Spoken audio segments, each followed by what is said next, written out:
साल था 1922। मशहूर इजिप्टोलॉजिस्ट हॉवर्ड कार्टर परेशान थे।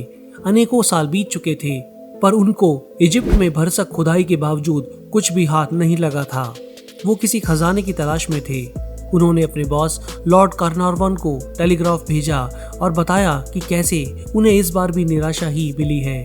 लॉर्ड कार्नरवॉन का जवाब था कि वो सिर्फ एक आखिरी मौका हॉवर्ड कार्टर को दे रहे हैं।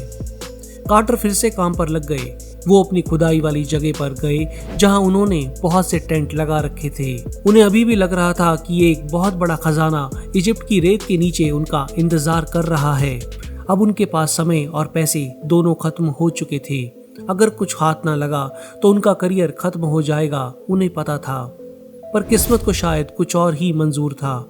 साइड पर मौजूद एक लड़के का पैर एक पत्थर से जा टकराया, जिससे वो पत्थर थोड़ा सरक गया। उस लड़के ने जैसे ही पत्थर को हटाया तो जो दिखा उसे विश्वास नहीं हुआ।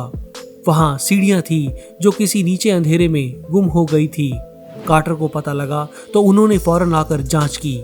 सीढ़ियों से नीचे उतरने पर वो मिट्टी से बने दरवाजे के सामने आ गए थे, जिस पर बहुत सी रहस्यमयी चित्रकारी थी। कार्टर को समझ आ गया था कि इस दरवाजे के पीछे जो कुछ भी है वो बहुत खास है। उन्होंने फौरन लॉर्ड कार्नरवॉन को संदेश भेजा।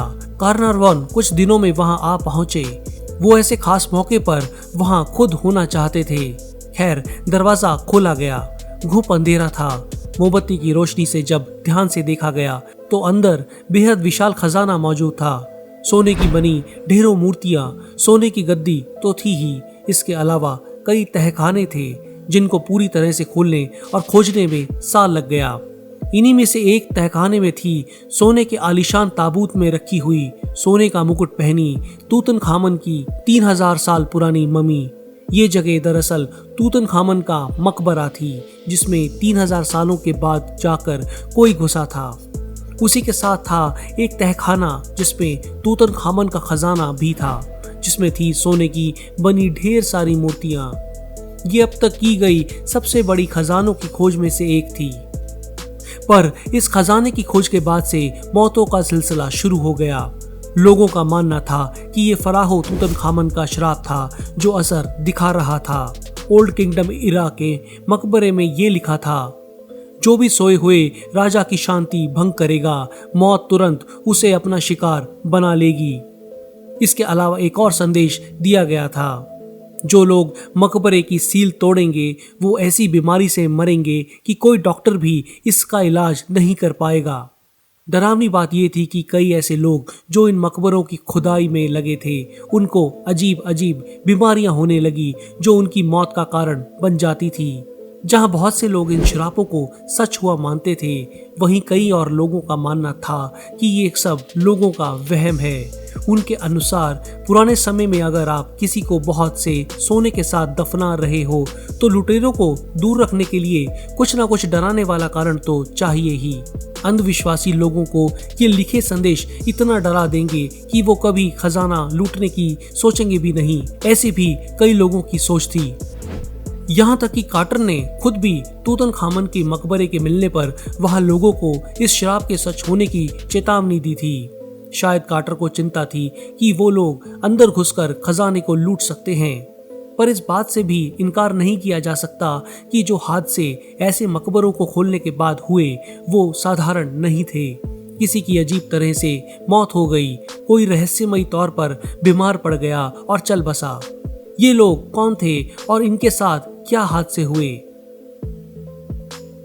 लॉर्ड कार्नरवॉन, जिसने इस खोज में पैसा लगाया था, वो कार्टर के साथ इस 3000 साल से सोए हुए तूतनखामन के मकबरे में घुसने वाला पहला व्यक्ति था। कुछ महीनों में ही इस खुदाई से जुड़े लोगों के साथ अजीब हादसे होने शुरू हो गए थे और ये इंग्लैंड में खबरों में काफी सुर्खियां बटोर रहे थे। लॉर्ड कार्नरवॉन, जिसने इस खोज में पैसा लगाया था, वो कार्टर के साथ इस 3000 साल से सोए हुए तूतनखामन के मकबरे में घुसने वाला पहला व्यक्ति था। कुछ महीनों बाद लॉर्ड कार्नरवॉन अपनी शेव बना रहा था। गलती से उसने एक घाव को छील लिया जो एक मच्छर काटने से पहले से था। इससे उसे इन्फेक्शन हो गया। कुछ ही दिनों में वो चल बसा। डॉक्टर्स ने मौत को निमोनिया और स्किन की इन्फेक्शन के कारण बताया। अखबारों में ये खबर छपी कि तूतनखामन ने अपना बदला उस इंसान से ले लिया है जो उसको 3000 साल की नींद से जगाने के लिए जिम्मेदार था। वैसे लॉर्ड कार्नरवॉन बीमार पड़ते रहते थे। कई लोगों ने उसकी मौत पर बहुत हैरानी नहीं जताई, पर शराब को मानने वाले लोगों ने उनकी बीमारी से मौत की कुदरती जैसी लगने वाली वजह शराब ही बताई, यानी मौत ने रेजर के जरिए कट लगाकर अपना रास्ता ढूंढ लिया था। इसके बाद हॉवर्ड कार्टर के एक दोस्त सर ब्रूस इंघम को एक पेपरवेट तोहफे में मिला जो एक मम्मी का हाथी था। उस पर एक ब्रेसलेट था जिस पर प्राचीन भाषा में लिखा था, जो भी मेरे शरीर को अपनी जगह से हिलाएगा उसको आग, पानी और महामारी का सामना करना पड़ेगा। इस तोहफे को मिलने के एकदम बाद ही इंघम के घर में रहस्यमयी तरीके से आग लग गई, जिसने घर को एकदम नष्ट कर दिया। इसको दोबारा बना दिया गया, पर फिर उस जगह पर विनाशकारी बाढ़ आ गई। ये साफ नहीं है कि इंघम को कोई बीमारी हुई कि नहीं, पर वो शायद इसलिए कि इंघम ने डरकर ये तोहफा उठाकर फेंक दिया था। यही नहीं, कार्टर के घर एक पालतू पक्षी था। अचानक उसे एक कोबरा ने खा लिया। कोबरा को कई जानकार इजिप्ट के प्राचीन फराहों से जोड़कर देखते थे। ये माना गया कि ये श्राप का ही असर दिख रहा है। ये श्राप उन लोगों को भी ले डूबा जो इस मकबरे को देखने गए थे। उनमें से एक मशहूर नाम था अली कैमल फाहमी बे, जो इजिप्ट के एक बड़े नामी शख्सियत थे। उनकी मौत इस मकबरे पर जाने के 1 साल के अंदर हो गई।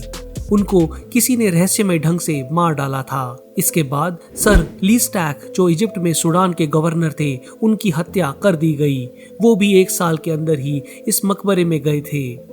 एक और ऐसे ही visitor British MP Aubrey Herbert यहाँ आने के थोड़ा समय बाद अंधे हो गए और फिर कुछ समय के बाद ब्लड पॉइजनिंग की वजह से चल बसे।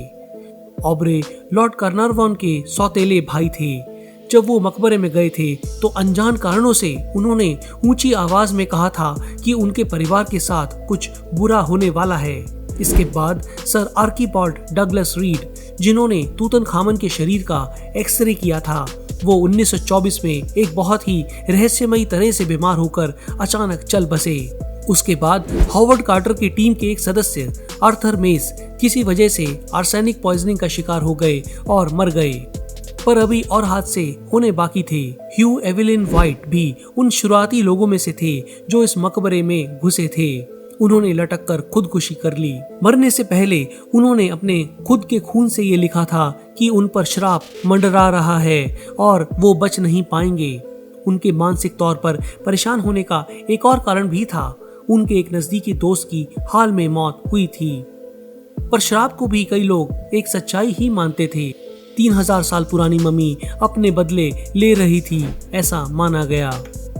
अभी मौतों का सिलसिला रुका नहीं था। रिचर्ड बेथल कार्टर के पर्सनल सेक्रेटरी थे। उनकी सोते समय हत्या कर दी गई। कुछ महीनों बाद उनके पिता ने ऊंचाई से कूदकर खुदकुशी कर ली। उन्होंने अपनी आखिरी खत में लिखा था, मैं और डर के सायों को नहीं झेल सकता। मुझे नहीं लगता मेरा जिंदा होना कोई मायने रखता है। मैं जा रहा हूँ। इसके बाद लॉर्ड कार्नरवॉन के एक और सौतेले भाई मलेरियल निमोनिया की वजह से चल बसे। ऐसी और भी करीब 2 दर्जन मौतें हुई जिनका कारण रहस्यमयी था। वैसे हॉवर्ड कार्टर खुद इन श्राप आदि को नहीं मानते थे। 1926 में उन्हें एक ऐसा सियार दिखा जो देखने में बिल्कुल एनुबिस जैसा दिखता था। एनुबिस प्राचीन इजिप्ट में एक सियार की शक्ल पर आदमी के शरीर वाला मौत का दूत माना जाता था। ये बात उन्होंने अपनी डायरी में लिखी। ये भी सच है कि कई लोग इस खुदाई में शामिल थे। वो लंबा जिए और एक साधारण मौत ही मरे। इस कारण कई लोग हुई मौतों को मात्र एक संयोग मानते हैं। ऐसा इसीलिए भी है कि सभी मौतें दिखने में साधारण ही थी। हम आज जानते हैं कि इतनी पुरानी ममीज में भी बैक्टीरिया और फंगस रहती है जो कमजोर इम्यूनिटी वाले लोगों के लिए जानलेवा हो सकती है। इसके अलावा ये भी माना गया कि 1920 के दशक की प्रेस ने इन मौतों को बहुत बढ़ा चढ़ाकर छापा। लोगों में इससे आतंक फैल गया। कई लोग मानते हैं कि कमजोर मानसिकता वाले कुछ लोग शायद इसलिए परेशान हो गए होंगे और उन्होंने खुदकुशी की होगी। शायद हम ये कभी नहीं जान पाएंगे कि इन सब के पीछे सच क्या था। दोस्तों, आप इस बारे में क्या सोचते हैं? क्या 3000 साल पुरानी मम्मी का श्राप इतना जानलेवा हो सकता है? मुझे कमेंट्स में बताएं। मेरे पिछले पिरामिड से जुड़े वीडियो को पसंद करने के लिए शुक्रिया। ये वीडियो उसी श्रृंखला का दूसरा वीडियो है। अगर आपको ये वीडियो पसंद आया हो तो इसे लाइक करें, शेयर करें, इस चैनल को सब्सक्राइब करें और बेल के निशान को दबा दें ताकि आपको नए वीडियो की नोटिफिकेशन एकदम से मिले। धन्यवाद।